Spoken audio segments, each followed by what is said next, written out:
البدع والأهواء، أهل البدع العقائدية وأهل البدع السياسية.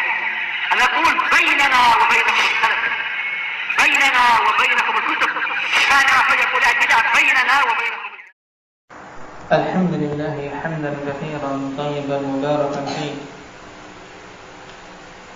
كما يحب ربنا ويرضاه. أشهد أن لا إله إلا الله وحده لا شريك له، وأشهد أن محمدا عبده ورسوله صلى الله عليه وعلى آله وأصحابه ومن تبعهم بإحسان إلى يوم الدين. أما بعد، ikhwani fillah rahimani wa rahimakumullah. Pembahasan terakhir tentang apa Maulana?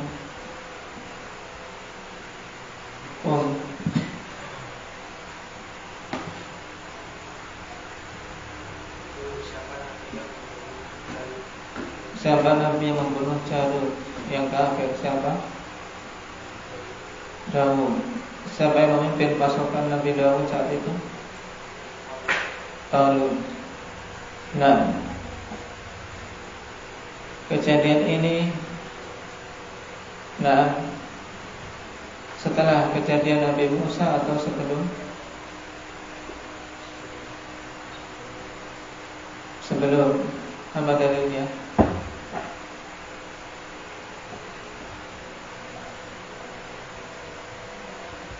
Hendak ya Muhammad,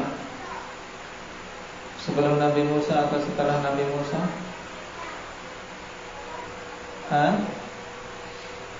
Setelah Nabi Musa, dalilnya apa?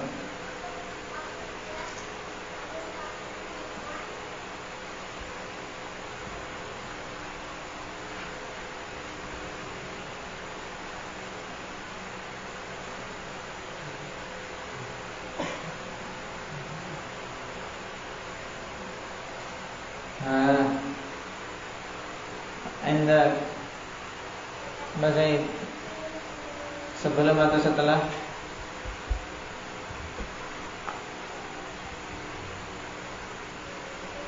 Kejadian peperangan melawan Jalut, kisah Nabi Daud.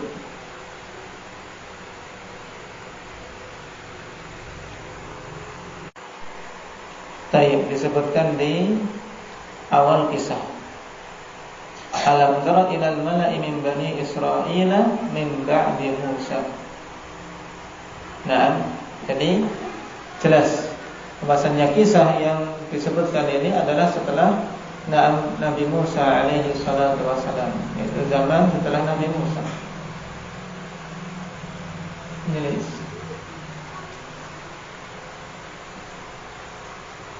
Indah ya Muhammad Sagir.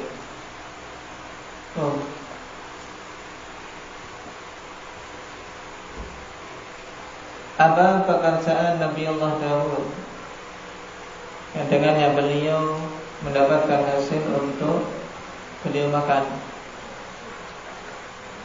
Membuat baju besi kemudian beliau jual. Nah, apa kekhususan yang Allah berikan pada beliau berhubungan dengan pembuatan baju besi itu? Kok dengan mudah beliau membuat baju besi? Kenapa? Misalnya kalau cerita kan anak-anak pada sini. Ingat-ingat.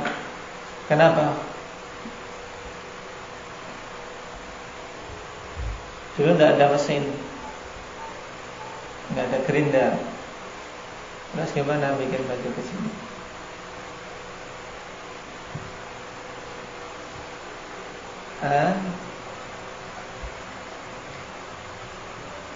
Karena apa? Karena Allah Subhanahu wa taala berikan kepada Nabi Daud kekhususan sehingga besi-besi menjadi apa? Lunak, lentur di tangan beliau sehingga mudah bagi beliau untuk membentuknya. Paham? Nah, jadi sekarang tinggal dalilnya. Sampai sudah sampai soal Ja'far. sampai an-naml atau apa? Sabah.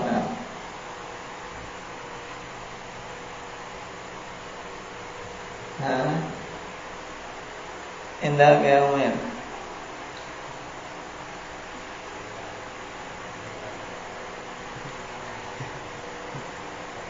Yang menunjukkan kalau besi itu lentur di tangan beliau. Depannya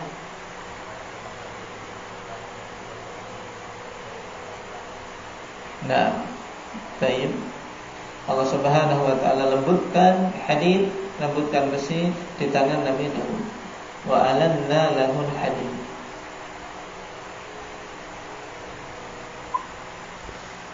Sekarang kita masuk pada poin yang ke-255. Man huwa an-nabiyyul ladzi ubtuliya bil maradi fasabara wa syakar. Siapa itu nabi yang diuji dengan sakit, kemudian beliau bersyukur, beliau bersabar dan malah bersyukur. Siapa ini? Nabi yang diuji oleh Allah Subhanahu wa taala dengan sakit, dan sakit tidak biasa, tapi sakit yang begitu parah. Sampai-sampai afanillah, orang-orang sekitar pergi meninggalkannya, sanak keluarga pergi meninggalkannya. Bahkan istrinya pun afanillah, karena begitu lama sakit beliau, akhirnya ada dalam hatinya perasaan jemu. Namanya manusia mengurus orang sakit, tidak hanya sehari 2 hari. Tapi Nabi tersebut sabar dan bersyukur pada Allah Subhanahu wa taala atas ujian yang diberikan.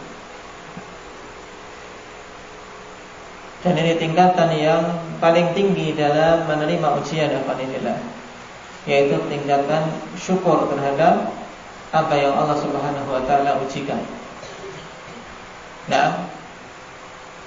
Tingkatan yang wajib adalah untuk bersabar. Setiap orang yang diuji dituntut untuk sabar. Kenapa? Karena dengan itulah dia akan mendapatkan pahala. Adapun tasakhut, yaitu tidak terima terhadap apa yang Allah takdirkan, ini tidak akan memberikan manfaat dan bahkan akan bermudarat bagi akhirat dia. Jawabnya adalah Nabiullah Ayyub sallallahu alaihi wasallam. Beliau adalah Nabi Ayyub. Dan secara umum kisah beliau sudah masyhur di kalangan kaum muslimin. Dengan ujian yang berat ini. Mulai dari apa yang Allah Subhanahu wa taala berikan kepada beliau berupa anak-anak dan harta, sedikit demi sedikit Allah ambil. Anak meninggal, harta pun habis. Kemudian diuji dengan sakit yang parah. Apa dalilnya sekarang? Wa dalilu qauluhu ta'ala wadhkur 'abdana Ayyub idh nada rabbahu anni massani asyaitanu birusbin wa 'adzab. Ingatlah hamba kami Ayyub tatkala dia menyeru, berdoa kepada Rabbnya. Dan doa ini alhamdulillah tidak di awal pertama kali belum mendapatkan ujian. Disebutkan oleh ulama tafsir alhamdulillah. Bahwasanya doa ini setelah apa? Setelah melihat beratnya perasaan si istri. Jadi bukan karena beliau merasa berat dengan ujian tadi, tapi ketika melihat istrinya begitu setia, menemani, merawat beliau, sudah kelihatan terasa berat. Baik.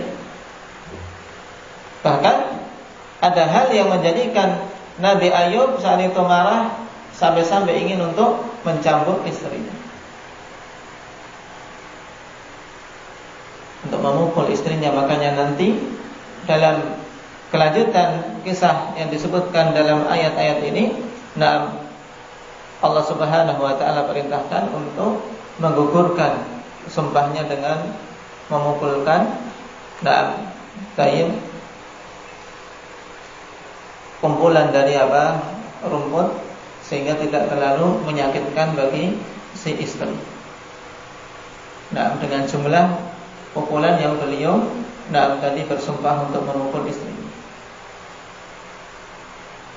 Cuman syahidnya, doa tersebut Nabi Ayub panjatkan setelah Setelah begitu lama menyandang ujian. Karena memang ikhwanifillah, beliau lebih memilih untuk bersabar, dan dikarenakan keimanan yang kuat, bahkan malu untuk meminta kepada Allah Subhanahu wa taala agar dicabut ujian tadi. Karena dibandingkan dengan nikmat yang telah diberikan sebelumnya, tidak sebanding. Masih begitu banyak nikmat-nikmat yang Allah Subhanahu wa taala anugerahkan dibandingkan dengan ujian-ujian tadi. Ini keadaan para anbiya. Dan memang ikhwanifillah, para nabi secara umum ujian mereka adalah ujian yang paling berat. Karena mereka orang-orang yang paling utama, sehingga sesuai dengan kadar keutamaannya pun, dan demikian pula tingkatan ujian yang diberikan. Sebagaimana sabda Nabi sallallahu alaihi wasallam, asyaddun nasi bala'an al-anbiya. Orang yang paling keras ujiannya adalah para nabi. Dan ketika sakit pun tidak seperti kita. Rasulullah SAW mengkhabarkan bahwasanya sakit yang beliau rasakan 2 kali sakit yang dirasakan laki-laki di kalangan umatnya. Sebagaimana dalam hadits Abdullah bin Mas'ud radhiyallahu anhu. Untuk apa? Untuk semakin menaikkan derajat mereka di sisi Allah, bukan karena Allah ingin menyiksa hambanya, tidak. Tapi agar mereka semakin tinggi derajatnya dengan kesabaran atas ujian yang diberikan. Maka siapa saja mengikuti para anbiya juga akan mendapatkan sisi ujian tersebut. Sebagaimana kelanjutan hadis, tsummal amsal fal amsal. Kemudian orang-orang pilihan yang mengikuti jejak-jejak para nabi, terus mereka pun akan mendapatkan ujian. Makanya seorang hamba qanifillah banyak-banyak untuk meminta taufik kepada Allah Subhanahu wa taala agar diselamatkan pada setiap ujian, sehingga dia bisa menempuhnya dengan sebaik-baiknya. Dan di antara doa yang diajarkan oleh Nabi sallallahu alaihi wasallam dalam masalah ini adalah doa yang sangat singkat, yang hendaknya kita perbanyak, yaitu Allahumma inni as'aluka al-afiyah. Singkat.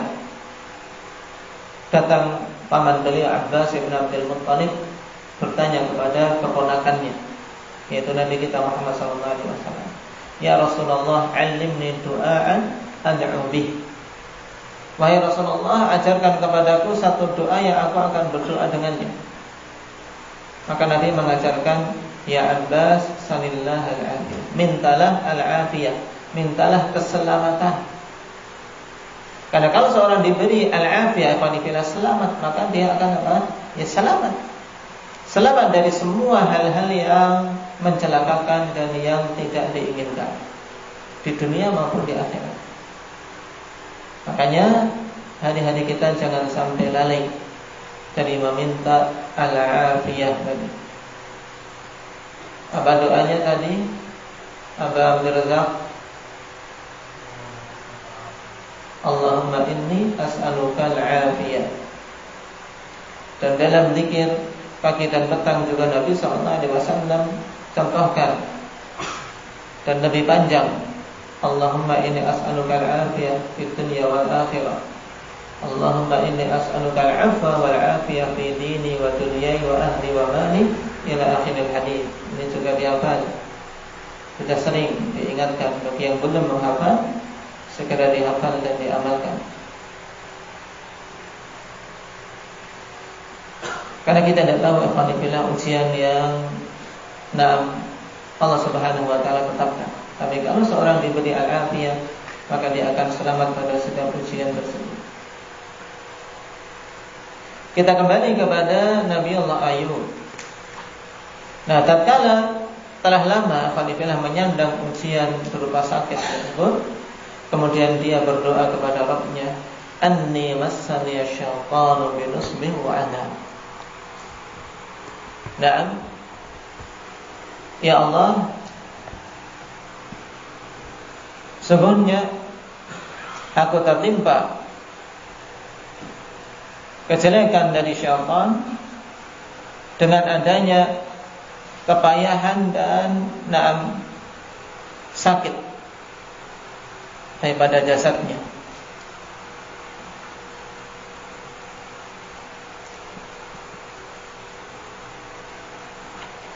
Dikatakan oleh Imam As-Sa'di rahimahullah ta'ala, faqala rabbi inni massani asyaitanu binusbi wa adam, ay bi amrin musyikkin mud'ibin mu'adzab, yaitu ya Allah, akulah tertimpa penyakit yang berat yang menyiksa diriku, dalam artian begitu sakit. Nah, wa kana sullita ala jasadihi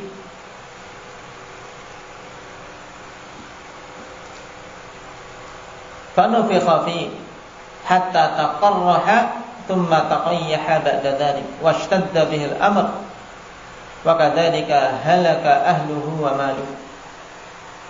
Dan adalah yang ditimpakan kepada Nabi Ayub ini adalah dari sisi jasadnya, yaitu jasadnya menggembung, kemudian bernanah, kemudian keluar darinya cairan pecah, sehingga tentunya sesuatu yang sangat berat, bahkan yang merawatnya pun berat, yang merawatnya berat, apalagi yang malah mengalaminya, waliyadzubillah. Dan semakin berat ujian tersebut, demikian pula keluarga dan hartanya Allah Subhanahu wa taala juga ambil. Nah, ini ujian beliau. Dan dalam surat Al-Anbiya Allah Subhanahu wa taala katakan, wa ayyuba idz nada rabbahu anni massani ad-dur. Sungguhnya aku tertimpa kemandaratan. Dan Ayub tatkala dia berdoa kepada Rabb-Nya, anni massani ad-dur wa anta arhamur rahimin, dan engkau adalah arhamur rahimin. Ini juga doa yang bagus alhamdulillah untuk seorang kapan saja tertimpa suatu kemandaratan, berdoa dengannya, meminta kepada Allah. Nah, dengan tawassul menggunakan nama di antara nama-nama Allah Subhanahu wa taala. Rabbi anni massani ad-dur wa anta arhamur rahimin. Wahai Rabbku, sungguhnya aku tertimpa kemandaratan dan engkau adalah Zat yang paling pemberi rahmat. Kemudian Allah Subhanahu wa taala pun singkat ujian tersebut. Nah, Allah perintahkan, urqud birijlika hadza mughtasalun baridu wa syarab. Urqud yakni idrib al-ardha biha, yaitu pukullah tanah dengan dengan kakimu. Karena saat itu beliau sudah tidak bisa berjalan, hanya berada di pembaringan saja. Diperintahkan oleh Allah untuk memukulkan kakinya ke tanah.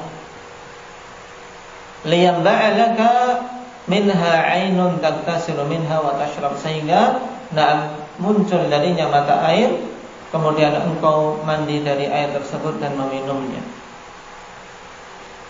Dan hilanglah penyakit yang menimpa beliau. Akhirnya beliau pun melakukannya dan kemandaratan pun hilang. Allah Subhanahu wa taala sembuhkan beliau dalam keadaan tanpa ada bekas sedikit pun. Demikianlah Allah Subhanahu wa taala. Allah Maha mampu sebagaimana Allah timpakan suatu sakit sebagai ujian, demikian Allah Maha mampu untuk menjadikan sebab apapun sebagai sebab kesembuhan.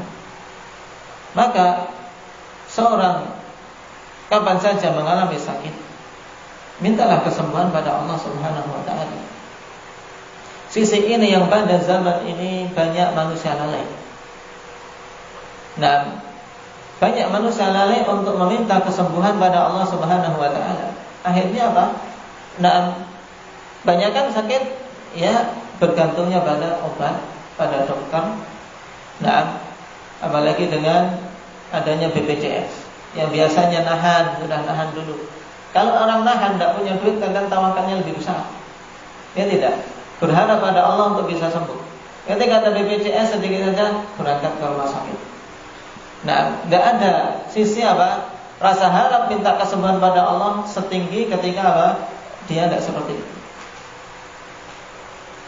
Nah, dan ini termasuk perkara yang bermandarat. Kalau sampai hilang rasa harap pada Allah Subhanahu wa taala pada diri kita, ini perkara yang sangat mengkhawatirkan. Sakit apapun, mintalah pada Allah Subhanahu wa taala. Baik. Mungkin sakit yang diderita Nabi Ayub ini kalau dilihat dokter masa kini sudah nyerah. Tapi Allah Maha mampu. Dan dengan mandi air yang Allah Subhanahu wa taala munculkan dengan izinnya dari tanah tersebut, dengan sebab pukulkan kaki Nabi Ayub kemudian beliau mandi, hilang semua.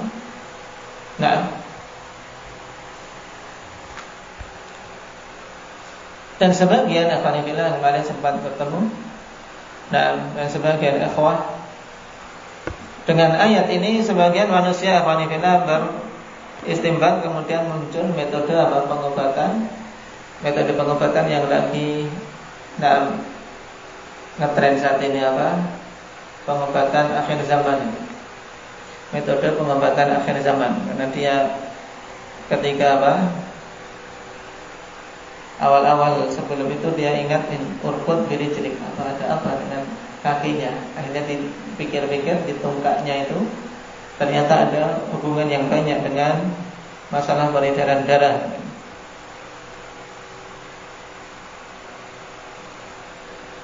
Tapi yang jelas Allah Subhanahu wa taala perintahkan kepada Nabi Ayub ini untuk memukulkan kakinya ke tanah. Wa habana lahu ahlahu wa mithlahum ma'ahum rahmatan minna wa dzikra li ulil albab. Dan kami anugerahkan kepada dia keluarganya. Kemudian dikembalikan lagi keluarga Nabi Ayub. Naam. Wa mithlahum ma'ahum, dan yang semisal itu bersama mereka berupa perkara dunia.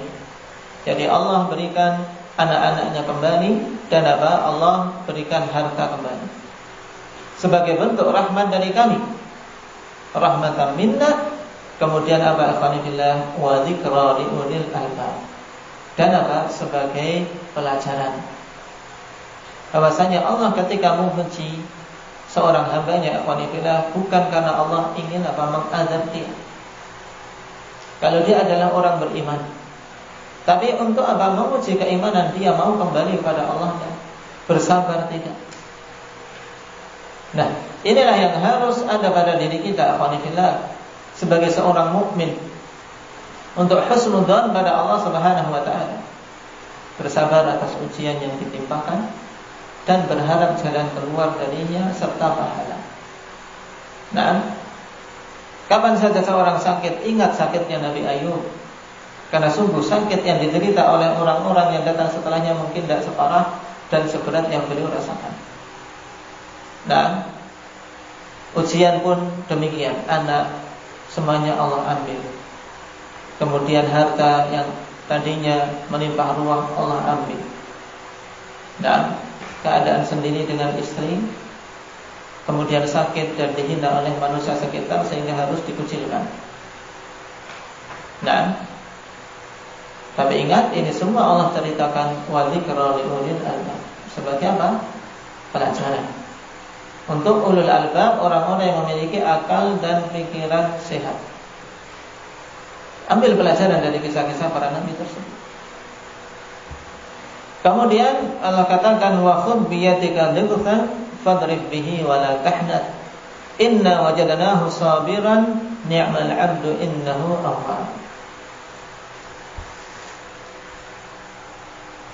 Kemudian Allah perintahkan kepada Nabi Ayub untuk mengambil tayyib, ya, sekumpulan dari rumput ilalang.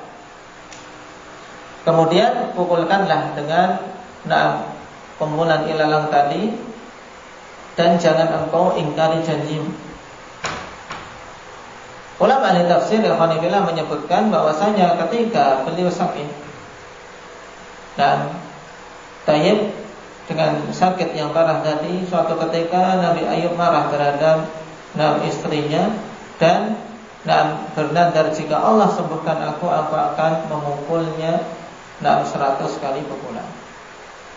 Tayyib, maka tatkala sembuh, dan istrinya seorang yang saleh, seorang yang berbuat baik kepadanya, melayani ketika sakit, tentunya tidak akan tega, ya, tidak.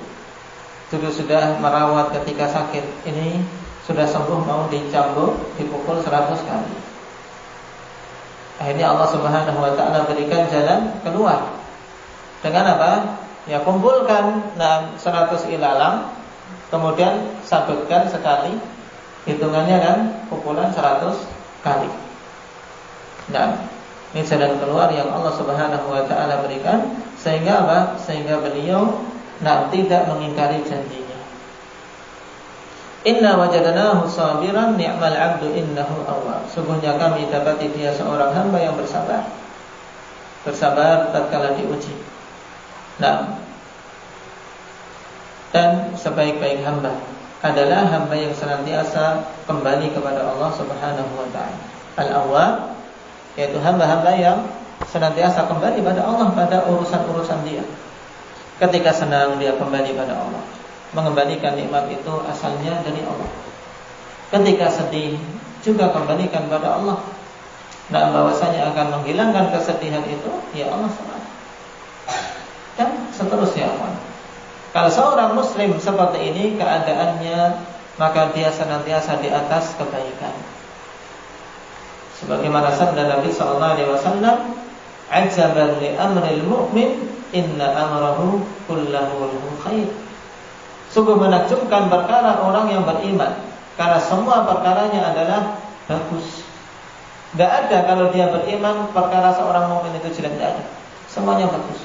Fa in asabathu dharra, fa in asabathu sarra syakar, fa kana khairan. Jika dia tertimpa kebaikan, dapat rezeki melimpah, dapat kesenangan, dia bersyukur, dan ini kebaikan baginya. Dan sebaliknya, fa in asabathu dharra sabar, fa kana khairan. Dan jika dia tertimpa kemadaratan, tertimpa musibah, sakit dan yang lainnya, dia bersabar dan itu bagus baginya. Inilah muslim, inilah mukmin. Sehingga tidak ada, seharusnya seorang muslim itu galau, seorang mukmin itu stres. Karena semuanya akan menjadi baik kalau dia mensikapinya dengan keimanan, antara syukur dan sabar. Baik. Inilah yang kita meminta kepada Allah, taufik kepada kita, untuk bisa menjadi orang yang bersyukur ketika mendapatkan nikmat dan kesenangan, bukan orang yang lalai, dan menjadi orang yang bersabar kapan saja mendapatkan musibah. Barakallahu fiikum, nasallallahu at-taufiq wal afiyah, walhamdulillah.